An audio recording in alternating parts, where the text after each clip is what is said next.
thing that I missed is that we have given instruction and to all government offices to find ways to be more to save on energy. That applies, ito, panawagan ko na rin ito sa taong bayan. Maghanap tayo ng paraan upang mabawasan ang ating paggamit ng lahat ng mga sources of energy natin. Ito ay hindi pa, kagaya ng sabi ko, sapat naman ang supply natin.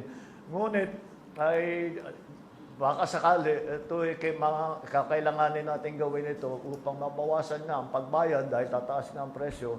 At hindi lamang sana sa government offices, but we have issued a directive to all the government offices to find ways, to find ways to save energy in every ways. Yung mga unnecessary travel, yung mga carpooling, yung mga bagay-bagay na ganyan. And these are things that the general public can do.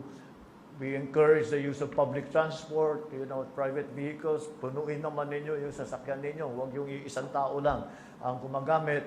All of these things can come together. We will give further guidance in terms of that. We will give further guidance. We will make public service announcements to make suggestions to people kung ano yung pwede pa nilang gawin para mabawasan ang kanilang paggamit ng energy.